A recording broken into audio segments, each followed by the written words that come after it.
Om Samastajana Kalyani Nigatam Karunamayam Namami Chinmayam Devam Sadgurum Dhamma Vikkaram. Good evening everybody, and really thanks to all of you for having come here today to listen to something which you don't know what I'm going to talk about. And that's the mystery for you and that's the mystery for me. Thanks to Mohan for making me choose a subject of my liking, and I was able to think of this subject. I could have, this is actually my first talk on the Rotary platform, so for that itself I think I must thank all of you. I could have spoken on different things. I could have spoken on stress management. We are all stressed here, not knowing what I'm going to speak. I am stressed, what I'm going to speak. I could have spoken on that because that comes very naturally, because that is the subject of today. If there are doctors here, you know that the first thing that anybody comes to you with hypertension, the first thing is ask, "Koi stress hai kya?" But nahi, stress nahi hai. Tell me a person who is not in stress. Everybody is in stress. So that is probably the cause of many illnesses today also. But I don't want to speak on that. I could have spoken on relationships. Relationships at home, relationships at workplace, relationships in society. Wherever you can talk about. But I chose not to speak about that. Because these are subjects on which different people have spoken. I could have spoken on success and failure, whether it is to do with, again, relationships, or it could be to do with business or any kind of vocation that we are sort of practicing. But I chose this subject because this is relevant for the Rotary, the 4-way test. I am not a Rotarian, I am a new Rotarian. So I understood what exactly is this meaning of this. So I tried to figure out. So I think, what is his name? Taylor. One businessman, 1932, I read that Herford Taylor or Henry Taylor, I really don't remember the first name. He was the person who devised this 4-way test for a business. And he said that what is the right speech that will ensure that in our relationships with people around us, are we speaking the truth? Are we fair? Are we creating a beneficial interest for everybody? And is it fostering friendship and goodwill? This is what he brought about. And this he brought in the context of doing business. And what he did in those days, probably the days of the Great Depression, it actually benefited a lot of businesses around America. So this is the test that we follow as a sort of a Bible rule. So I spoke about this. Why? Because every organization has something unique about what they want to speak about themselves. For example, if you look at the police department, it says, "Khala nikarna hai, sada rakshana," that destroyer of evil and protector of the goodness. That is the role of the police. When we go to an university like Symbiosis, it says, "Vasudhaiva Kutumbakam," that everybody who comes here is a part of a large universal family. Like we have a chamber of tax consultants. In that they devised a few years ago, they devised a slogan which says that Jnanam Paramam Balam. I spoke on that a few months ago. So every organization has something to say about themselves as a motto or as a vision. So I said the best thing to do that would be to speak on that. Now I am not a Rotarian, so I should not be qualified to speak about how this has evolved and how it has helped the movement itself. So I thought I will take you through the lens of Mahabharata, which is a subject that comes easily to me because I speak on life management. So all these subjects that I mentioned, those are subjects which come within the domain of, let's say, an epic like Mahabharata. Mahabharata is what is called a Maha-Itihasa. It is called an epic history. It has got 24,000 verses and they are built into 18 divisions. And in that 18 divisions, the one we are most familiar with is what happened in the war field at Kurukshetra. That's what we are familiar with. And of course, we know the background of what happened previous to that. And we don't know much about what happened after that. So I'm not going to dwell into Mahabharata. I'm just giving you a encapsulated information on what this epic is all about. So in about 700 plus verses in Mahabharata, in the 6th division, which is called the Bhishma Parva, there are 18 divisions, I said. In the Bhishma Parva, in about 700 verses, is the Bhagavad Gita, which is chapter 25 to 42 of that 6th division, which is called Bhishma Parva. That is all we know, because universally when we talk about Mahabharata, the one thing which comes to our mind is the war and Bhagavad Gita, because that is something which is universally known. So, this is also called the 5th Veda. Many people call it as the 5th Veda. Now, there are many characters in the Mahabharata, like how the family started from King Bharat, and how Dhritarashtra, who was Dhritarashtra, who was Pandu, who were the Pandavas, who were the Kauravas, who is Krishna, who is Bhishma. The entire characters, and each character has got their own speciality in terms of what they contributed positively, negatively, whatever way it is. So there are events related to how this entire epic sort of panned out. Where does the four-way test come in? In this entire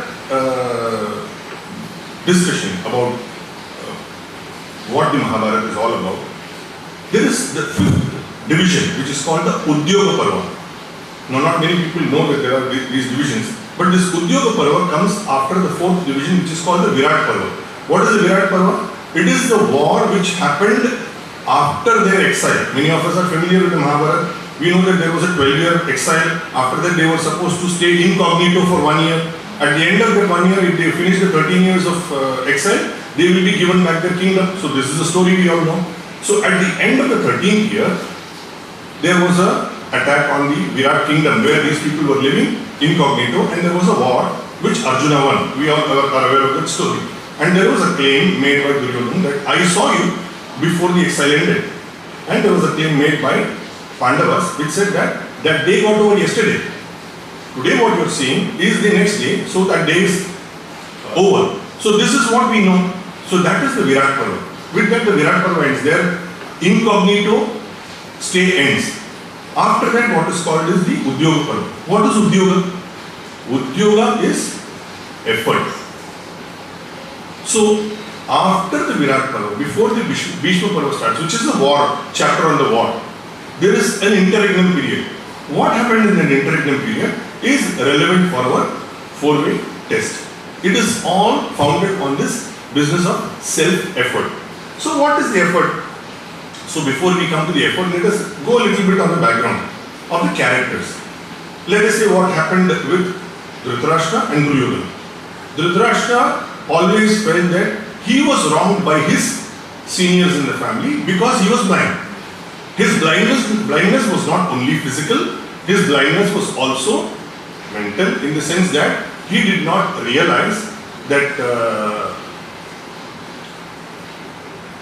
the kingdom required an able king. That is how his brother came to be given the kingdom, and then subsequently he was given it because his brother died. Now Dhritarashtra, the name itself means that the one who holds to the Rashtra with Riti, with absolute firmness, he will not give it up. So by his name itself, he was a fellow who was very attached to the kingdom. He didn't want to give it up. And what about his son? His son perceived the wrong that was probably done against his father. So he had hatred against everybody. Anybody and everybody who had something to say, he had hatred against everybody. He said that they have been wrong. So this is the hatred that he carried. Now, when we look at what happened in the Raj Darbar, when the game of dice was being played, there was no reason for Yudhishthira to have pawned his brothers, pawned his wife. He didn't own anything. He did not even own the kingdom. He was effectively, the king is a caretaker of the kingdom. He doesn't own the kingdom. So there was a recklessness on his part, for which of course the penance that they underwent in 12 years, that was also, what can I say, they were atoning for it. So each character had his own role to play, reaching up to Udyoga. And whatever happened in that darbar, like disrobing Draupadi, or whatever pran that Bhima took, saying that I will break his thighs, etc., etc., all those things happened because of certain emotions they carried that moment for whatever reasons that they had, individual reasons. So there were certain qualities which led to that. So when we come to Udyoga Parva, what happens is, the exile has ended according to my knowledge. The exile has not ended according to your knowledge. So you are refusing to give it to me, and I am saying it is rightfully mine. So this is the first part of the effort. What is the effort? That I am claiming something which rightfully belongs to me, and you are saying, go to hell, I am not giving it to you. So this is the first part of the effort. So whatever is rightfully belonging to me, I am coming to you. That is when the story starts. So in that perspective, when I were to look at our four-way test talks about truth. It talks about beneficial interest for everybody. It talks about fostering goodwill and friendship, and it talks about being fair to everybody. Correct? Now, being fair to everybody. So, what is the fair thing for me? The fair thing for me is to get back my kingdom because it was rightfully mine. What is fair to you? Fair to you is that you should have given it back to me and you have half of the kingdom. But no, you said I don't want to be fair because hatred is what you are carrying in your heart. So that part is over. So now you come to the next part, which is to say, how do I take this forward? What are the efforts that are required? So all this four-way test that we are talking about is for what? Basically for progress, for growth, for peace, for happiness. That is the end result that everybody wants. We don't want anything else. So if we look at the four-way test and what was the effort required at that stage, it is basically the same things. That truthfully, that which is beneficial to everybody, fair to everybody, that which fosters goodwill and friendship, that should be the action that will come out of this entire effort. So this is the function that we are looking at. So now in this perspective, let us also look at where these actions, where these thoughts, where these ideas will come from. All these come from our thoughts. When we say that I want to do an action is possible only when there are thoughts to do that action. So where do the thoughts come? Thoughts come in our mind. So in our mind, the thoughts as they come, they keep on linking one after the other, and we form a judgment, and on the basis of that we take action. This is how we are geared to function. So if we are talking about these four-way tests to become, let's say, a rule of our life, then the first thing that we must have is clear and pure thoughts. But is that always possible?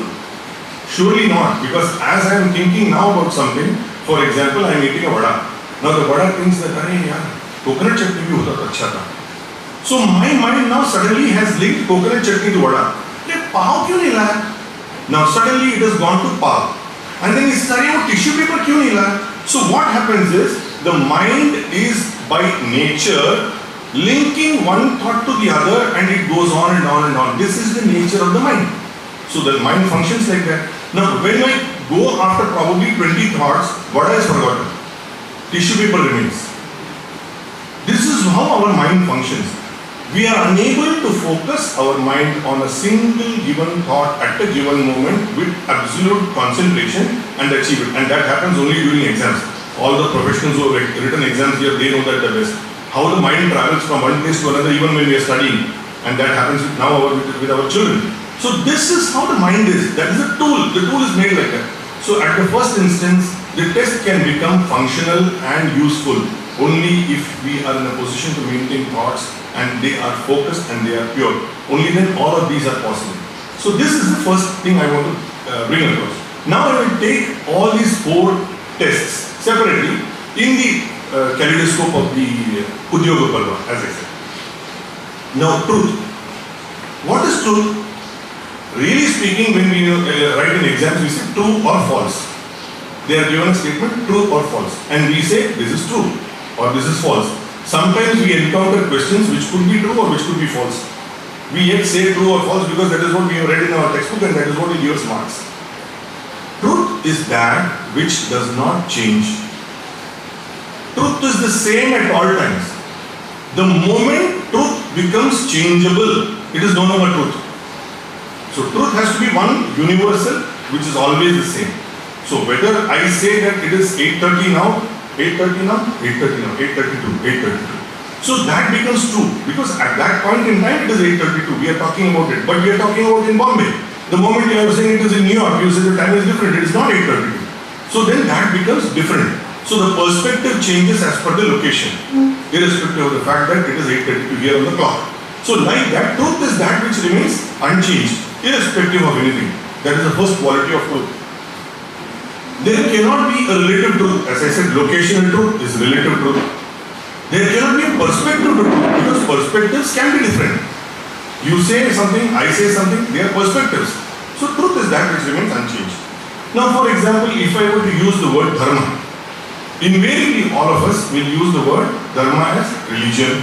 Somebody will say dharma as righteousness. In the context of Bhagavad Gita, Mahabharata, we will say righteousness. But that is not dharma. Dharma is the essential law of a thing being what it is. For example, sugar, the quality of sugar is sweetness. You remove sweetness and put bitterness into sugar, it is no longer sugar. You remove heat from fire, it is no longer fire. So the essential quality or the essential law of a thing being what it is dharma of that thing. What is our dharma? Our dharma is to connect with that Advaita principle, which is we are that life force that we can call it God if you want, if you like the word God, you can call it that. That is our essential truth. Our job is to connect to that, but we don't know that. Because we don't know that, we don't know what is our dharma. We follow dharma on the basis of perspectives. This is what we do. So, perspectives also brings me to an idea. I am carrying a ball. For example, I am carrying a ball which is red on this side and black on that side. And I am showing the ball to you. All of you will say it is black because you are seeing black. And I am seeing here and I am saying it is red. So it is my vision of what I am seeing, it is your vision of what you are seeing, which gives you an idea of what the truth is, which is not the case. Truth is that which remains unchanged at all times. And there is only one truth, and that is the Advaita principle. There is only one truth. So if we all connect to that principle, if we all connect to that truth, then there is no differentiation. Then we can work for each other. We are talking about service. Service comes automatically. When we do that service, that is what comes to us automatically. So this qualities like anger, greed, jealousy, etc. that is built up by these kind of events that have occurred, it gives perspectives of truth. Our Mr. Duryodhana had this idea that I have been wrong, my father has been wrong. In that anger, his idea of truth is different. And these fellow's idea of truth is on the basis of what is the right thing on, I have fulfilled my part of the promise, now it is for you to fulfill your part of the promise. So, although Pandavas had the righteousness on their side, it was necessary for them to prove it righteously. So that is where the idea of truth itself comes in. Even though I may be carrying the mantle of truth, I need to carry that righteously. So the entire discussion with respect to peace that preluded the war, which is Udyoga Parva. What was Udyoga? Okay, you did not agree, I did not agree. So what is the next alternative? Find a middle ground. Finding a middle ground so that at least both of us are in a position to see eye to eye, shake hands and go home. This is what we want. And the entire effort of peace was only from there. That was the effort. The Udyoga was that. That can we lead to peace prior to going into war? Okay. Now beneficial to all. What did both sides want? These people wanted that I should not give them any kingdom. He said, I will not even give you a pinprick. And what did they want? That there should be fair, honoring of the commitment that was given. And that is not happening. So, is there a middle ground? For the sake of what? For the sake of mankind. Because who's going to benefit from it? Mankind will benefit. It's not a question of benefiting Pandavas. Ultimately, that middle ground is going to help a lot of other people. Is there a possibility of striking a middle ground without harming an entire generation of people? So that is the next part of the effort. Is it beneficial to everybody? A personal grudge, a personal anger, like how Duryodhana he carried, or a personal grief, like what the Pandavas had carried, that we have been cheated. That cannot be the basis for you to come to a conclusion. You have to come to a conclusion which is basically beneficial to everybody. So, in the entire process of what Pandavas mistakes they made, like not becoming reckless in the game of dice, or maybe whatever errors of judgment that you can call, or whatever the Kauravas did, they are all experiences from which you can learn. So, whatever experiences come to us, positive, negative, in whatever manner they are experiences from which the world teaches us? Are we in a position to learn from there and move forward? In fact, these same points are explained later in that bed of arrows when Bhishma is lying down in the battlefield. Towards the end, after the war is over, all the five brothers with Krishna, they go there. And Bhishma teaches to Yudhishthira the law of rightful governance, the law of how to be a good citizen of the world. That entire law Bhishma teaches from that bed of arrows. So all these things are there. So this is what the role of a king, the role of anybody who's in governance is that whatever I do must be beneficial to everybody. There is also this, many of us would have come to hear this term called Vidur Niti.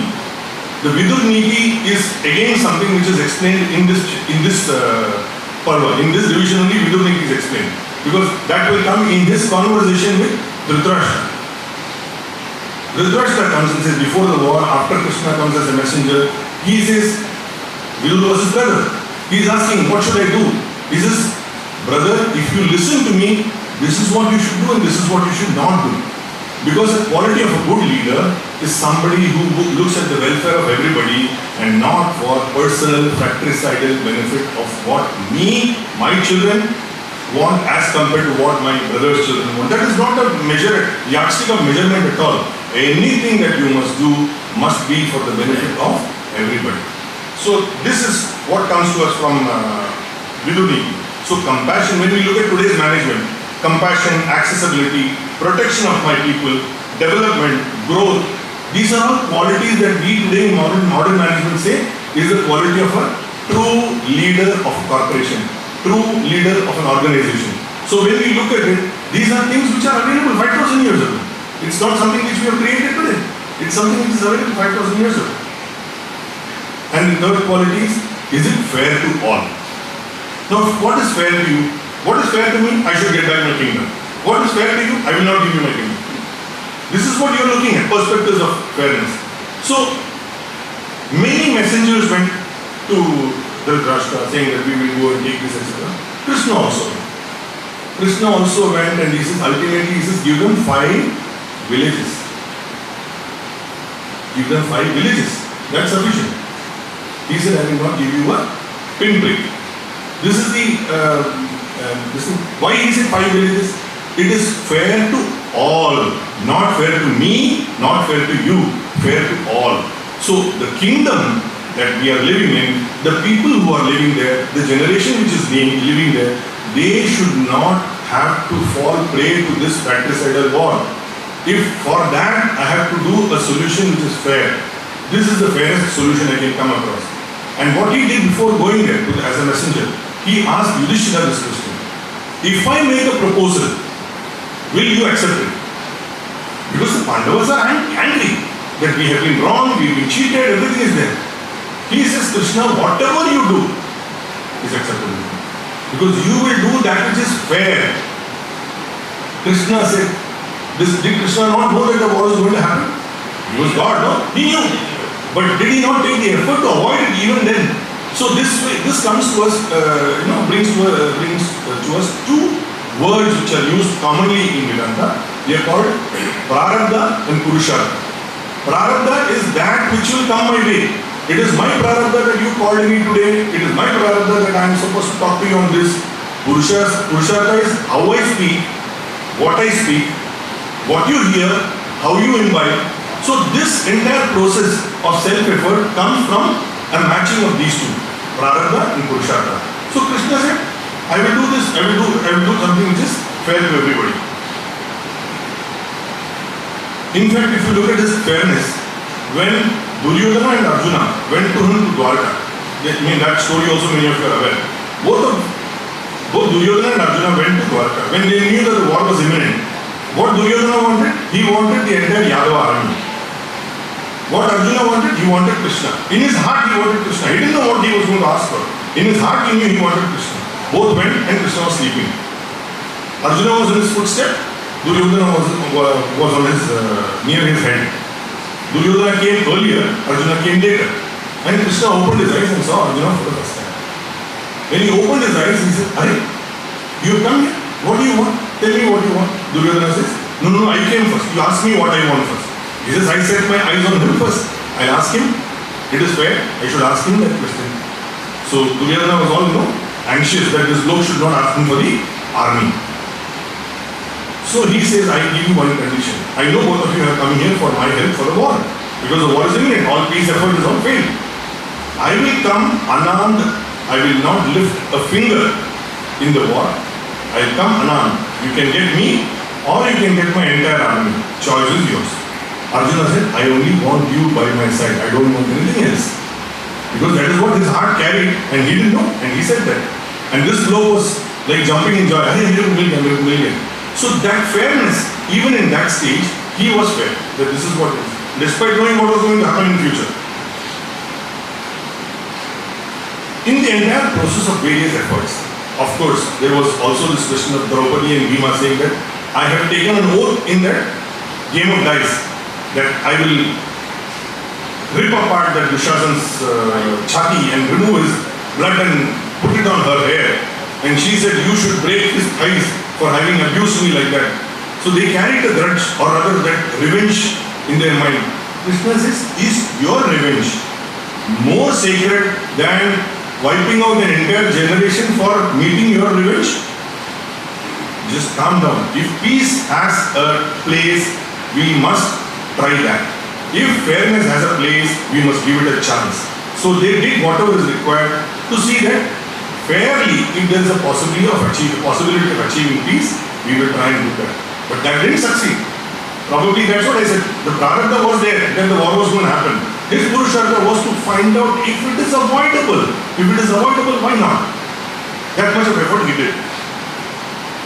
So, the last bit brings me to the last one. Basically, fostering goodwill and friendship. Now, one of the efforts which happened subsequently, when they knew that the war was happening, everybody wanted armies. Duryodhana wanted the Yadav army, A, tumhare mere paas aa jao, B, tumhare mere paas aa jao. Everybody approached everybody. Because now it's a matter of a warfare. In warfare, you need people with skills, you need the army, etc. etc. Despite the fact, and ultimately what happened on the battlefield? Pandavas and Kauravas were 7:11. That was the ratio in which they were outnumbered. Why did that friendship happen of various people who associated with both the sides? Those who associated with the Kauravas associated because of loyalty either to Bhishma or to Drona, basically that, or because they had some, what can I say, reciprocity that they had to give to the kingdom, that they had to fulfill. Why did Bhishma and Drona have to fight for the Kauravas, knowing full well that they will be, fighting on the side of wrong? Because Bhishma said, I have promised that I will always be loyal to the kingdom, come what may. Loyalty to the kingdom was his byline. So wherever Bhishma is, I will be with you. So they got people on their side on the basis of certain loyalty, certain friendships, certain misplaced emotions, whatever you can call it. And what did Pandavas get for? Gain friends for? For righteousness. That you are fighting a war which is in posterity going to re-establish righteousness in society. That's the reason why we are fighting the war with you. And because Krishna is with you. So when you look at the entire gamut of this, the entire fostering of goodwill and friendship is on the basis of the right understanding. I should foster friendship and goodwill on what basis? मैं बोला ठीक है, मेरा दोस्त है, रोज शाम को 6 बजे मेरे को पैक चाहिए, उसके साथ में मैं बैठता हूँ. Fostering friendship, what is wrong in that? Goodwill, अरे वो उसने बोला मेरे को 6 बजे जाना है, but ultimately I am harming my health. So is that fostering goodwill and friendship? I am harming my family. Is it good? So these are things when you look at it from a perspective of how we work in life, we will get an understanding from this chapter itself.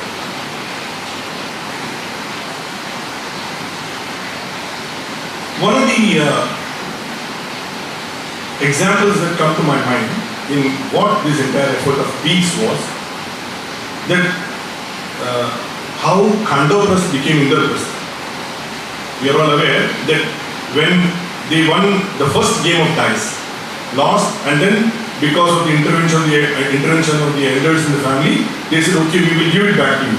You give them a part of the kingdom. So they gave, Duryodhana said, you take away this barren piece of land. So they gave him a barren piece of land. And these people were agitated that he is given us a barren piece of land. Krishna said, by your self-effort, you will make this a beautiful place. So by your self-effort, you created a new kingdom called Indraprastha. And because you were able to do that by your self-effort, this bloke came and he had jealousy now. They have made this kingdom better than me. He has become Samrat. So ultimately, whatever is this four-way test that we are talking about, of truth, beneficial interest to everybody, fostering goodwill and friendship, being fair to everybody, when we look at it that way, all that is possible that in our hearts, if we are in a position to build that ability to give self-effort with these qualities in mind, I think we are going to be the most successful people in the world. I end myself with this. Thank you.